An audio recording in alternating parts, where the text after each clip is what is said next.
Supreme কোর্টের নির্দেশে চাকরি গেল মালদা বার্লো বালিকা বিদ্যালয়ের 4 শিক্ষিকার। একই সঙ্গে চাকরি গেল সংশ্লিষ্ট বিদ্যালয়েরই এক গ্রুপ ডি মহিলা কর্মীরও। সুপ্রিম কোর্টের রায় শোনার পরই ক্লাসরুমে কান্না ভেঙে পড়লেন শিক্ষিকারা। চাকরি হারানোর পর গ্রুপ ডি কর্মী ভেরোনিকা টুডু জানান, 2016 সালে পরীক্ষা দিয়েছিলেন, 2018 সালে চাকরি পেয়েছেন গ্রুপ ডি পদে। দক্ষিণ দিনাজপুরের বাসিন্দা, আইসিডিএস চাকরি করতেন, 15 বছর করেছেন, কিন্তু আর্থিক কারণে ভালো রোজগারের আশায় গ্রুপ ডি পদে চাকরির জন্য পরীক্ষা দিয়েছিলেন। চাকরিও হয়।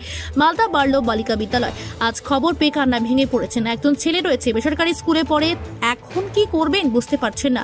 রাষ্ট্রপতি দ্বারস্থ হবেন এমনও ভাবছেন, জানালেন ভেরোনিকা টুডু। একই সঙ্গে এই বিদ্যালয়ের আরও শিক্ষিকা চাকরি গেল। মালদা থেকে Haren Chowdhury report, C prime news.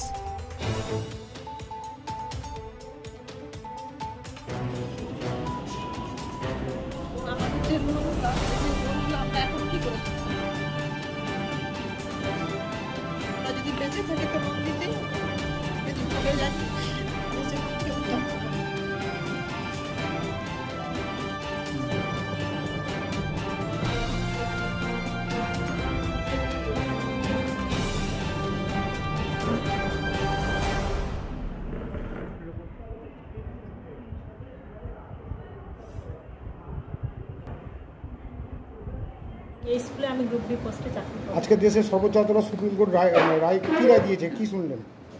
আমি রায় জাস্ট সকালে গতকালকে আমি খবর দেখেছিলাম যে হতে পারে, কিন্তু আমি কনফার্ম ছিলাম না যে হবে, তার কারণ মাঝে মাঝে এরকম হয়, আবার হয় না। তারপর আমি 10টা-20-র মধ্যে স্কুলে এসে আমি মোবাইল ওইভাবে দেখিনি, তাই জানি না। এখানে এসে আমি যখন জানতে পারলাম যে এই রায়টা প্যানেল ক্যান্সেলের কথা বলা হচ্ছে, তখন তো স্বাভাবিকভাবেই খুব মনটা খারাপ হলো। তা আমি এখন শুনছি বলে আমাদের আরেকটা পরীক্ষা দেওয়ার চান্স থাকছে, প্লাস পুরনো চাকরিতে আমরা ফেরত যেতে পারি। আমি আইসিডিএসে চাকরি করতাম, আমি মাস্টার ডিগ্রি পাস করা। আমি ভেবেছিলাম প্রমোশন হবে, তার জন্য আমি এসএসসির দিকে অতটা ঝুঁকি নিই। আমি ভেবেছি যে সুপারভাইজার হতে হতে সংসার আর সব কিছু করতে করতে, তখন ওই কাজটা ছেড়ে আমি ভাবলাম যে এই গ্রুপ ডিতে একটু বসে দেখি, কোশ্চেনগুলো একটু সহজ হয়, দেখি যদি বসতে পারি। তখন বসে দেখলাম যে পাস হয়ে চলে এসেছি। বলছি, কত বছর হলো আপনার চাকরি করা? 7 বছর। বাড়িতে কে কে আছে?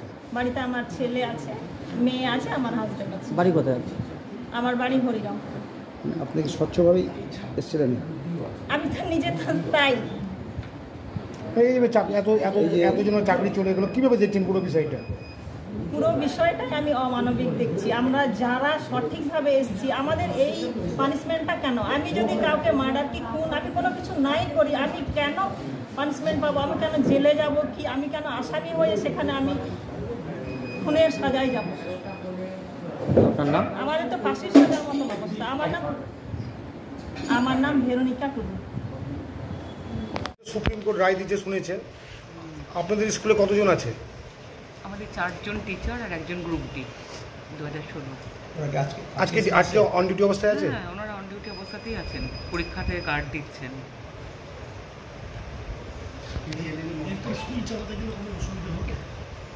অবশ্যই হবে। 4 জন যদি হঠাৎ করে কোনো কি এখন সরকার বলবে আমরা তো জানি না, মানে এটা তো জাস্ট এখন রায় হলো, তারপরে এখন কি হবে অর্ডার, কাজে যদি না হয় তখন তো অসুবিধে হবেই। এখনো আমি রায়টা খুব ভালো মতো শুনিনি, মানে যেটা শুনছি ওই ইউটিউব বা কিছু ওগুলো শুনে, মানে এখনো হাতে যতক্ষণ পেপারস বা কোনো কাগজ না পাবো ওটা বুঝতে পারবো না। আপনাদের স্কুলের টিচিং স্টাফ কতজন আছে? এমনি সব মিলিয়ে কতজন আছে? তার মধ্যে কতজন গেল গেছে কিনা আমি জানি না, তো খবরে শুনছি। আগে অর্ডারটা পাবো হাতে, তারপরে দেখবো। কি শুনলেন? মানে এটাই শুনলাম যে ওনাদের হয়তো যারা অন্য চাকরিতে ছিল আগে, তারা হয়তো আগেরটায় ফিরে যাবে, সেরকমও কেউ আছেন। আর বাকিদেরটা এখন কি সিদ্ধান্ত হবে। আর একটা গ্রুপ ডি বলছিলেন, ওই যে গ্রুপ ডি বসে আছে, ও আছে। কতটা অসুবিধার মুখে পড়তে হবে? 4 দিন চাকরি বাদ চলে যায়, খুব অসুবিধার মুখে পড়তে হবে, কারণ আমাদের হায়ার সেকেন্ডারির সবাই টিচার। ওরা হায়ার সেকেন্ডারির ইংলিশ মিডিয়ামে, তার মধ্যে 2 জন টিচার। বুঝি ম্যাডাম, যে 4 জন কোন কোন সাবজেক্টের টিচার? একজন হায়ার সেকেন্ডারি ফিজিক্স, হায়ার সেকেন্ডারির বায়োলজি। আমাদের হায়ার সেকেন্ডারি যে ইংলিশ মিডিয়াম পার্টটা আছে, ওরা 2 জন ওরা 2 জন ওই পার্টের টিচার। একজন হচ্ছে পলিটিক্যাল সায়েন্স হায়ার সেকেন্ডারি, আর একজন হচ্ছে এমনি পাস করছে বিএসসি। ম্যাডাম, ওই টিচারগুলো যেমন গার্ডে আছেন বললেন, ওনাদের সাথে কথা বলছেন, ওনাদের মানসিক অবস্থা কেমন? তাহলে গার্ডে আছেন তো একটু অসুবিধা, তাহলে কাউকে পাঠাই ওদের রিলিভিংয়ে পাঠিয়ে আমি ডাক। ঠিক আছে।